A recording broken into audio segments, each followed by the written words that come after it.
Now on BBC One Scotland, the lunchtime news with Christian Fraser. Today at 1, the Palestinian President Mahmoud Abbas says the conflict in Gaza has become a war of annihilation. Thousands more are displaced in the territory as Israel expands its ground offensive, saying it must finish the job of ending Hamas's rule. Storm Gerrit is starting to bite, with Scotland and Wales covered by weather warnings and significant parts of England too. The South Korean actor Lee Sun-kyun, best known for his role in the Oscar-winning film Parasite, has been found dead. And the seasons are changing. The loss of predictable weather patterns is causing chaos for nature. We'll look at some of the solutions.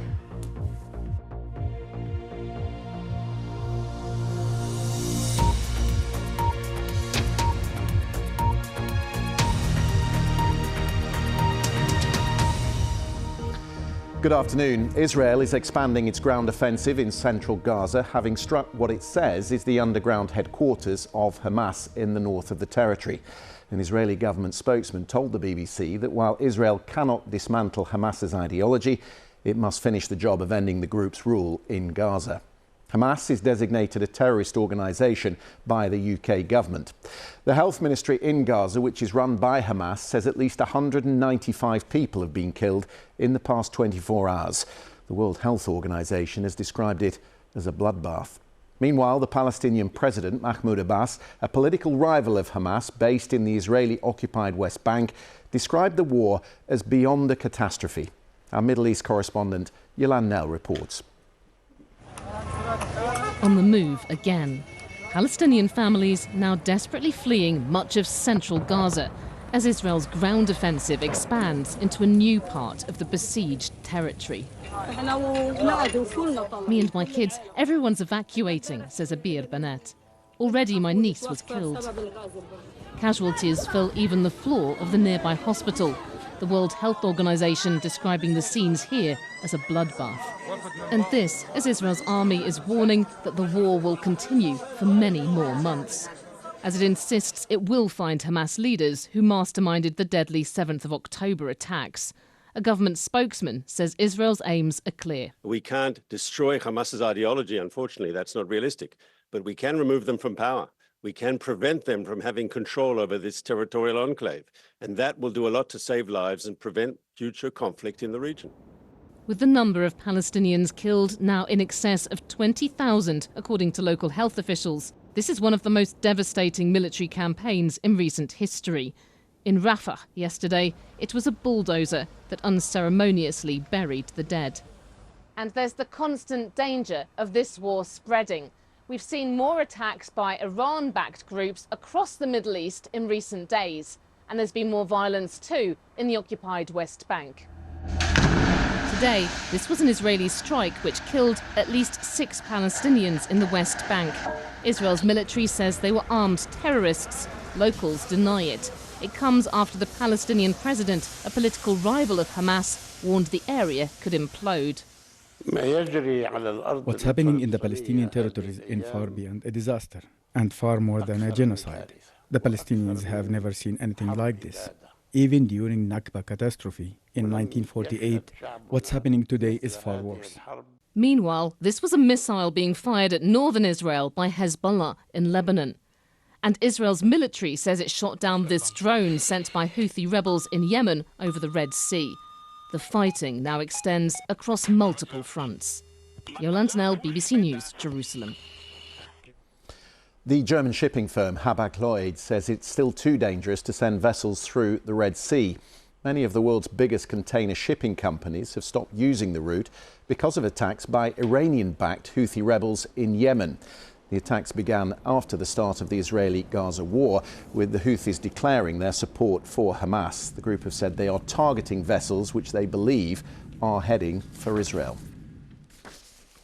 Drivers and passengers are being warned to expect post-Christmas travel disruption today as Storm Gerrit moves in. Strong winds and heavy rain are already affecting much of the UK, and a warning for snow and rain has been issued for much of Scotland. Let's get more from our North of England correspondent Fiona Trott, who is in Lancaster. And if you're travelling today, Fiona, you really need to check your route.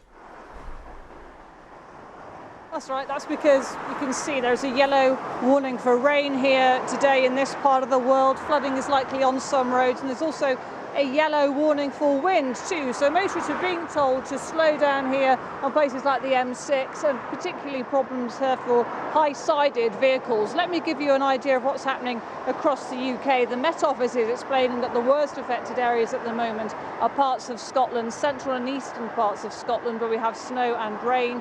Rain in northwest England, like here in Lancashire, and rain and wind across most of Wales. Let me show you what Eastbourne and East Sussex looked like earlier today. That's because the Met Office is saying there that in southern England, winds across coastal areas like that could be peaking by up to 70 miles per hour today. And there are 13 flood warnings in place across England, Scotland and Wales. Now, as for transport disruption, because of the weather I was telling you about in Scotland, most of the roads there are worst affected, mainly due to fallen trees.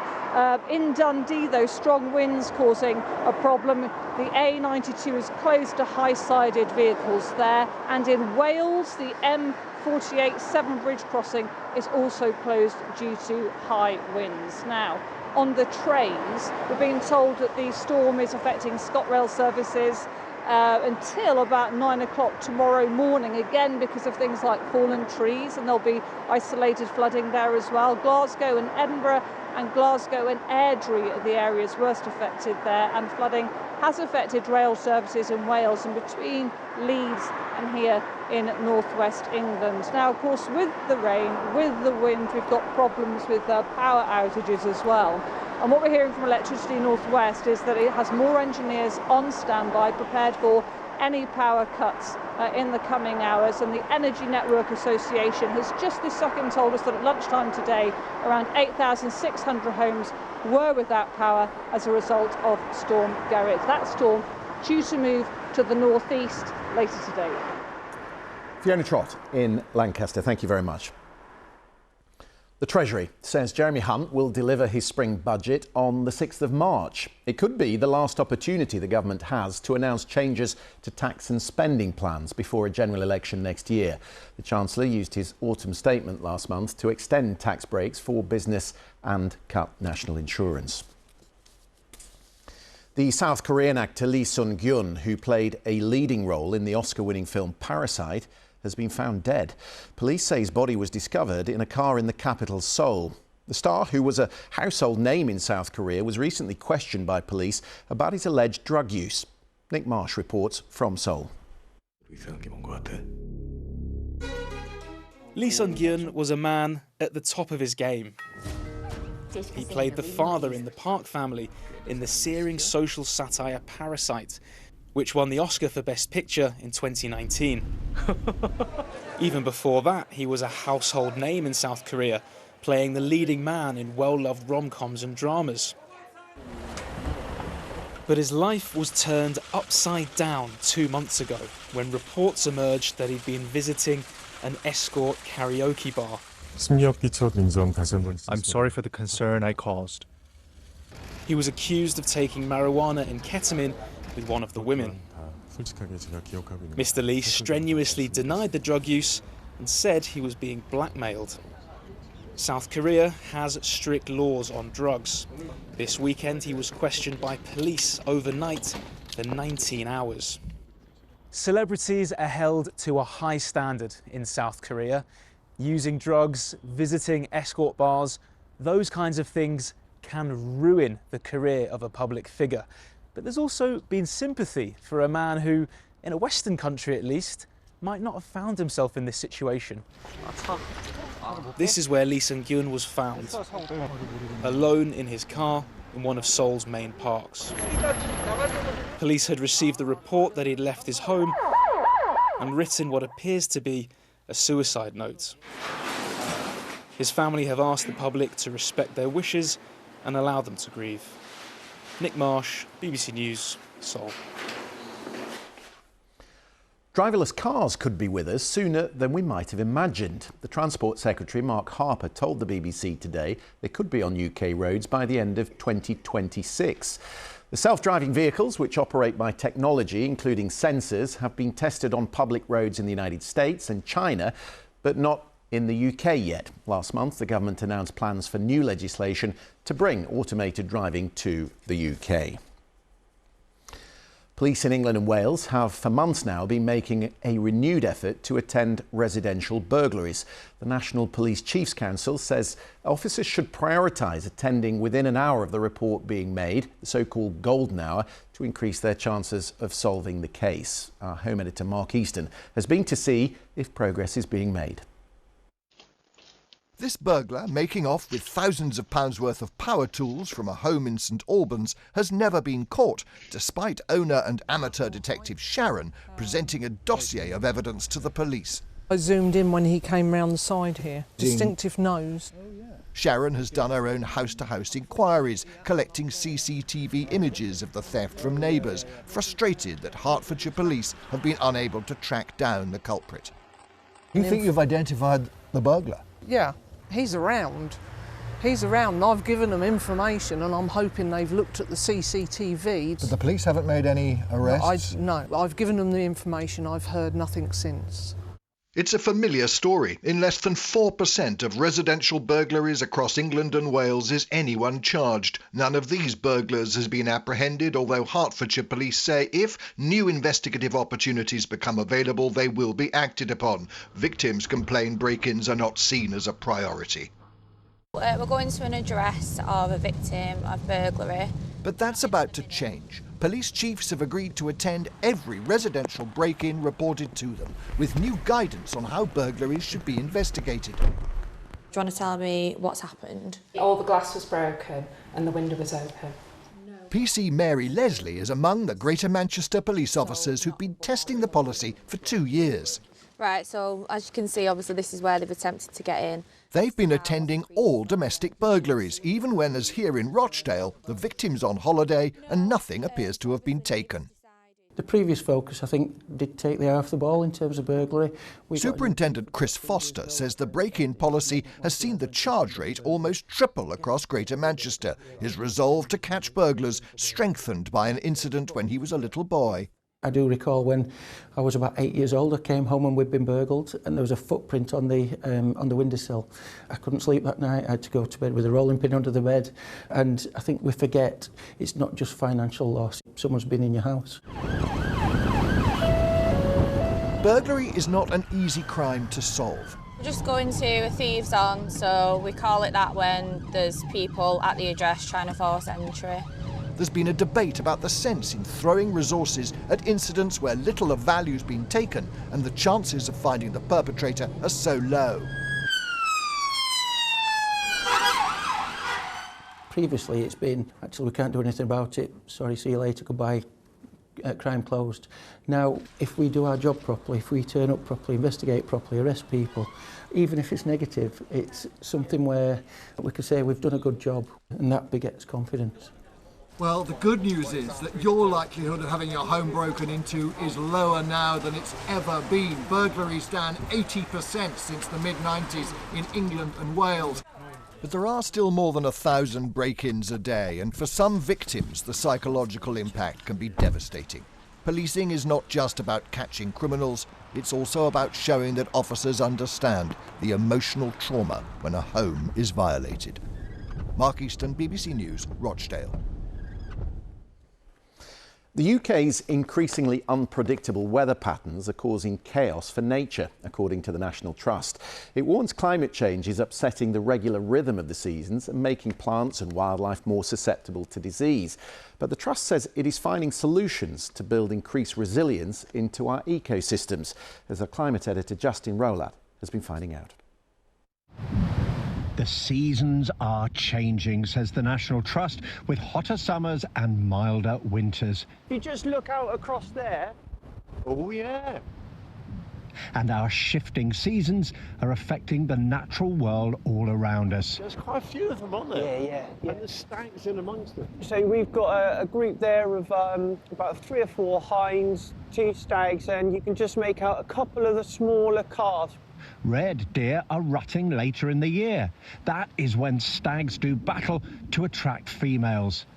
It means their babies are increasingly being born in the autumn instead of the summer. We're seeing some calves being born later. They're unable to get the fat reserves on to get them through the winters. These weather conditions take the heat and energy out of anything, and they're just not capable of surviving. So we're seeing a higher mortality rate. And it's not just deer. All our plants and wildlife depend on the cycle of the seasons. You may have noticed grass needs to be mowed later into the year, for example. Many plants and trees flower earlier, making them susceptible to cold snaps and affecting the pollinators and birds that feed on them. Nature is an indicator of climate change because things are behaving in a different way. Flowers, breeding cycles, it is happening, but we need to help nature in order to help ourselves, because nature can deal with the challenge if it's given the space and the time. On this estate in Somerset, the National Trust has reset a river. Diggers have filled in the main channel of the Aller. Over the years, it had been deepened and straightened to help drain farmland. Now that has been reversed, and the water is finding its own way through the floodplain. Water particularly, it just needs a bit of space. Let the water do what it wants to do.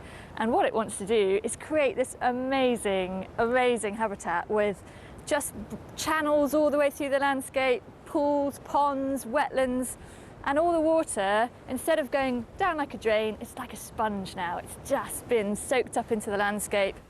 These represent another success on the same estate. Baby beavers born to adults released into 2 large pens. Now, they call beavers ecosystem engineers. Well, just look at this dam. This is some serious engineering. It took just a few months for the beavers to build the dam, and the new wetland area it has created is another haven for all sorts of species. It is evidence, says the National Trust, that given space, nature can rebound and establish the resilience it needs to endure the impacts of our changing climate. Justin Rollout, BBC News, Somerset. Well, it is certainly wintry today. Here's Stav Danaes to tell us about it. Hello, Stav. Hi there, Christian. Indeed it is. Good afternoon to you. What a difference a day makes. Yesterday's Boxing Day's glorious sunny weather replaced by Storm Gerrit. It's bringing a whole host of hazards out there at the moment. We've got widespread rain and gales, significant snow on the hills across Scotland, and that's likely to continue for the rest of the day into the overnight period. You can see lots of ice bars on the charts, hence the gales. Active weather fronts. We've got more piling in to bring showers as we head through the overnight period as well. Big concerns with the amounts of snow falling across central northern Scotland. Reports of parts of the A9 closed from blizzards here. We could see in excess of 20 centimetres of snow and drifting and blizzards there. And gales developing, becoming severe for the northeast of Scotland, the northern hours. Later on, gusts in excess of 80 miles an hour here. Elsewhere, it's mostly of rain, bands of rain pushing their way eastwards, followed by some drier interludes and brightness, but there will be more rain at times. Gales for many, particularly around southern and western coast. We could be up to 60, 70 miles an hour here as well. So a pretty wild day to come, certainly through for the rest of today anyway. On the face of it, temperatures in the low teens. It won't feel like that because of the strength of the wind. Significantly colder though across Scotland where we have the snow.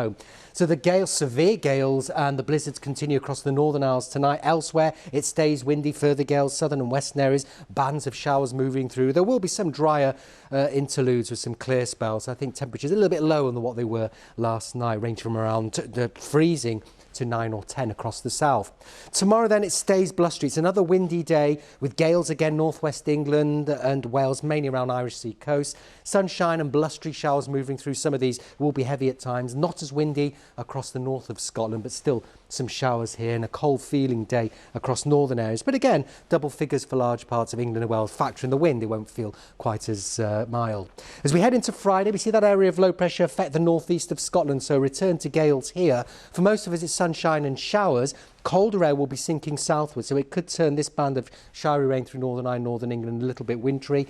Gales and wintry showers, blizzards again for the northeast of Scotland and the northern hours. 1 or 2 showers across the south, but here some sunny spells, but a chillier day to come across the board. Most of us will be in single digits. And then it's all eyes to the Atlantic again into the run-up to New Year's Eve. This area of low pressure could be a named storm, so stay tuned to the forecast, likely to bring another spell of rain, gales, some mountain snow across northern areas lasting into New Year's Eve, so stay tuned. Christian. Stav, thank you very much. And that is the BBC News at 1. You can keep up with all the latest developments on the BBC website. The news continues here on BBC One, as now it's time to join our colleagues for the news where you are. Have a very good afternoon.